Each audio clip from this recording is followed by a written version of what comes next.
दिनै तामुलपुराव फर्मार Ndfb फोरनि दफाखौ बिथा खालामनानै आरोबाव सेकेन्ड फेजनि थाखाय फिक्स डिप'जिट 4 लाख बेखौ राननाय जादों।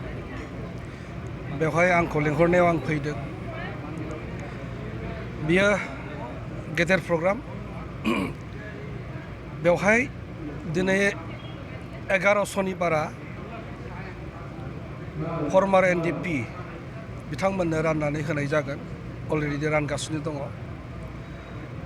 आरोबाव खोनानाय मोनदों आरो रायलायनानै सोंनानै मिथिदों जे आरोबाव थालांनाय माखासे केडारफोरनि थाखायबो फिक्स डिप'जिटखौ राननानै होनाय जागोन आरो बियो गोबाव जानाय नंलिया। दा बाथ्राया जाबाय बेबादि खामानिया एकर्डनि उनाव दिनै 1.5 बोसोर जालांबाय 2 बोसोर जालांबाय। बेफोर खामानिया जोबनांगौमोन। बे खामानिया दिनै आसलते Ndfb मोनब्रै फ्रेक्सननि मोननो गोनां जि दफा बे दफाखौ दिनै बिथांमोना प्रायरिटि हिसाबै लानांगौमोन। दिनै सोरनोबा होयो सोरनोबा होआ। केडारफोरनि भेरिफिकेसन खालामदों। भेरिफिकेसना खेबथाम खेबब्रै जालायलांबाय खिन्थु दिनै लिस्टआवनो हाबाखै। दा बियो बिराद दुखु गोनां बाथ्रा जानानै थाबाय। दा बारानिफ्राय बारा बे जेंनाया बे जेंना जेथा बारानिफ्राय बारा जानायनि उनाव जों नुनो मोनबाय। जायफोर मोनाखै बिथांमोननि गोसोआव ओरैबादि गिनाय ओरैबादि शंका मोनसे जानानै फैबाय। जों बेखौ दैदेनगिरिफ्रा बेखौ कन्ट्रल खालामनायनि लामायाव गैयै बायदि। बेनिखायनो जुदि भारत सरकार आसाम सरकार आरो दिनै बिटिआर सरकारा आरोबाव थालांनाय केडारफोरनि लिस्टखौ मोजाङै स्क्रुटिनि खालामनानै होयोब्ला गोख्रैनो होयोब्ला जों सिटुएसनफोरखौ कन्ट्रल खालामनो हागोन। बिनि थाखाय बिथांमोना खोथा बुंनांगोन। बेखौ दिनै बिथांमोना फोरमायना होनांगोन आसलते मानो खावसेया मोनो माखासेया मानो मोना। दिनै बेवहायसो बांसिन गिनाय जादों। मानोना दिनै जोङो हिसाब दङ। जोङो Ndfb दाजेननानै दिनै जोङो फाउन्डार हिसाबै Ndfbआ गासै मोनब्रै फ्रेक्सनाव बेसेबां दं जों मिथियो। मोजाङै हिसाब खालामबा दिनै 3000सोल' बारा जागोन। खिन्थु दिनै 12,000 भेरिफिकेसन खालामनाय जाबाय Ndfbनि नामाव होननानै दिनै पुलिस गोजौ थाखोनि पुलिस अथ'रिटि जायफोरो दिनै इमप्लिमेन्टेसनजों दिनै कनसार्न अफिसारफ्रा बुंदों 12,000। दिनै जा मोनसे गिनाय फैदों संखिनाय फैदों। दा दिनै बेबायदि मोनसे थासारियाव दिनै माखासे खावसेखौ होलायबाय आरो माखासे दंबावो होबावगोन होननानै बुंदों। खिन्थु दिनै भाइरास जायफोर असे Ndfb आखायाव हाथियार लानानै केम्पआव थानानै बिथांमोना दिनै सोमावसारदों दुखु खस्थ' जादों जिउ गारदों दाहा बेबायदि सैनांदों। बेबायदि केडारफ्रा दिनै मोनाब्ला जों सिटुएसनखौ बोरै कन्ट्रल खालामनो। बेनिखायनो बिटिआर सरकारा दिनै आसाम सरकारखौ जों खावलायो मोननो गोनां आरो दिनै आफादा लिस्ट होनाय एकर्डनि उनाव लिस्ट होनाय केडारफोरखौ एप्रुभ खालामनांगौ थाबैनो एप्रुभ खालामनांगौ आरो मोननायनि बेबस्थाखौ खालामना होनांगौ। जों बेखौ आङो दिनै खावलायो। जोङो आन्दाज दङ। जों मिथियो हिसाब लादों जे Ndfbआ 3000सोल' जागोन। मोजाङै हिसाब खालामोबा बिनिफ्राय बारा जाया। खिन्थु दिनै 12,000आ बोरै ओंखारहैखो बेखौ जोंहा सन्देह जादों। सोर बियो सोर बिसोरो। दा बेबादि मानसिफ्रा दिनै जों नुबाय बेबादि केडारफ्रासो हाबदों होनना जोंहा फोथायनाय मोनसे दङ। बा बेबादि मोनसे गिनाय जोंनि सोद्रोमाफ्रा नंखाय बाखाय सोद्रोमाफ्रा सोरबाया दिनै नामल' हरदों बिथांमोनानो दिनै Ndfb केडारनि मुङाव दिनै बिथांमोना फिक्स डिप'जिट मोनबाय। दा जोङो बहुद नायदों लिस्टखौ। लिस्टआवथ' Ndfb फ्रेक्सन D ग्रुपनिफ्राय सासेबो गैया दिनैनि थारिखआव। बिदिब्ला बे मा रोखोमनि रिहेबिलिटेसन जागोन बेखौ जों सिन्था खालामदों। उनाव जोङो नुबाय जे बे लिस्टआव मालाबाबो Ndfb नंफेरै Ndfb जाफेरै Ndfbनि केम्प सिनायनो मोनै हाथियार दैफेरनो मोनै मानसिफोरनि दिनै लिस्टआ फैदों। बेवहाय जोंथ' नुबाय बयबो बुंबाय नैबे बियो माने दाबो एबसुनि खामानि मावो। बियो दाबो आनसलिकनि प्रेसिडेन्ट बियो दिनै डिस्ट्रिक्टनि सोद्रोमा बेबायदि होननानै रिपर्ट होदों। बिदिब्ला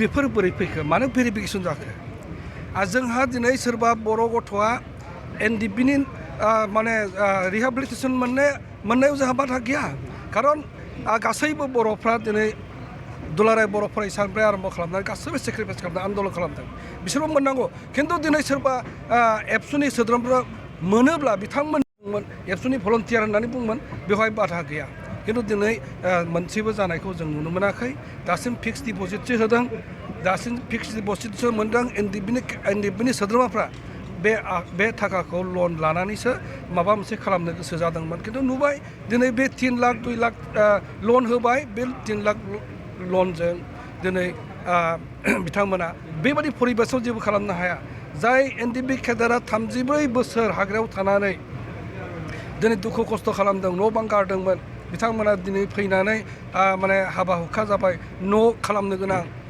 दिनै थानो गोनां गथ' गथायफ्रा देरबाय बिथांमोननि जानाय लोंनाय गावनि थांनानै थानायनि सिन्था खालामनायावनो 2 लाख माने 2.5 लाख थाखा ओरैनो थांगोन गतिके बे 2 लाख 2.5 लाख थाखाजों दिनै सरकारा दाउ फिनो होदों अमा फिनो होदों बे बोरै जागोन बे माबायदि रिहेबिलिटेसन जागोन बेलाय दा जोङो नुबाय जे बेंकनिफ्राय ओंखारनायखाय बेंकआव लन लानायखाय गाबोननिफ्राय जों दिनै सुद होनो गोनां जागोन आरो सुदखौ होनो हायाखै दिनै बिनि कम्पाउन्ड इन्टारेस्ट जेब्ला होनो गोनां जागोन जोङो सासेबो एनडिबिया बै 4 लाख थाखाखौ जों मोनहैया बे खुनु दिना जाया बेखौ बयबो हिसाब खालामनानै मिथियो दा जोंहा बेबादि मोनसे बेल' नङा एनडिबिनि समस्या दिनै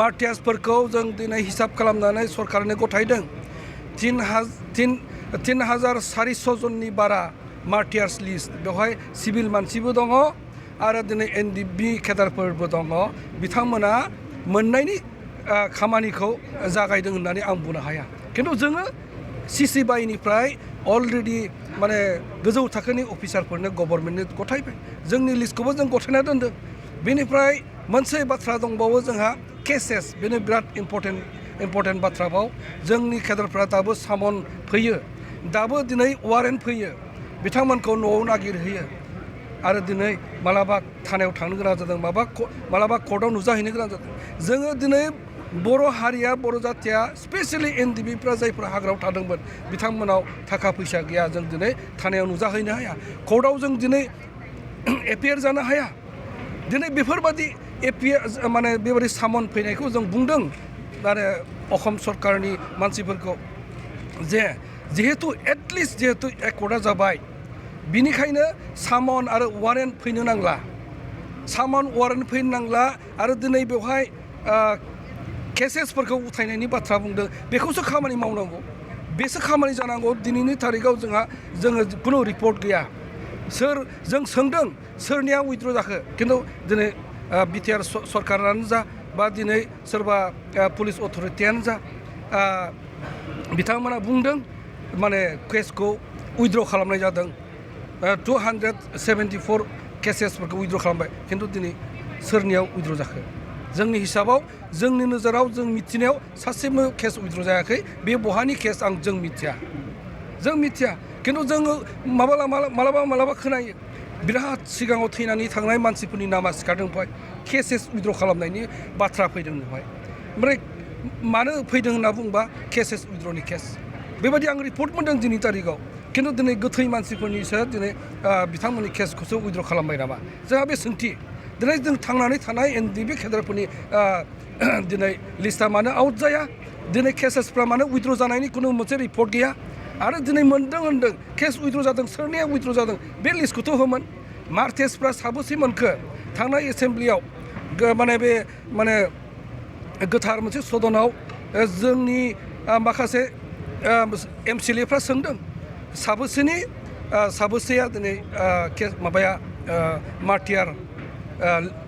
मार्टियार लिस्टआव सोर मोनखो होननानै बेवहाय 320नि बिथांमोना फिननाय होदों खिन्थु दिनैसिम जों मिथिया आरो दिनै बिथांमोना मानो लिस्टखौ आउट खालामाखै गासैबो दिनै गोनो गोथो आरो बेबायदि मोनसे बिराद माने गोलौ गोफो थासारियाव दङ एनडिबिनि एनडिएफबिआ दिनै सान्थि सुक्ति जादोंमोनबा खुनु सान्थि थानो हायाखै असान्थियाव जों दिनै थांनानै थानो गोनां जादों बेखौ खालामनांगौ जों बेखौ पर्यायक्रमे जोङो नागिरगोन आसलते बिसोरो आसलते एक्सुवेल एनडिएफबि नंगौना नङामोन जों बेखौ कनफार्म खालामबावगोन बेनिफ्राय दा जोङो दिनै जि मोनसे लिस्ट ओंखारबाय दिनैनि थारिखआव जि मोनसे लिस्ट ओंखारबाय जायफोर एनडिएफबि नङामोन बिथांमोननि नामा थांदों दिनै बिथांमोना सेकबो उइद्र माने सेक दिनै लासिगोन दा बिथांमोना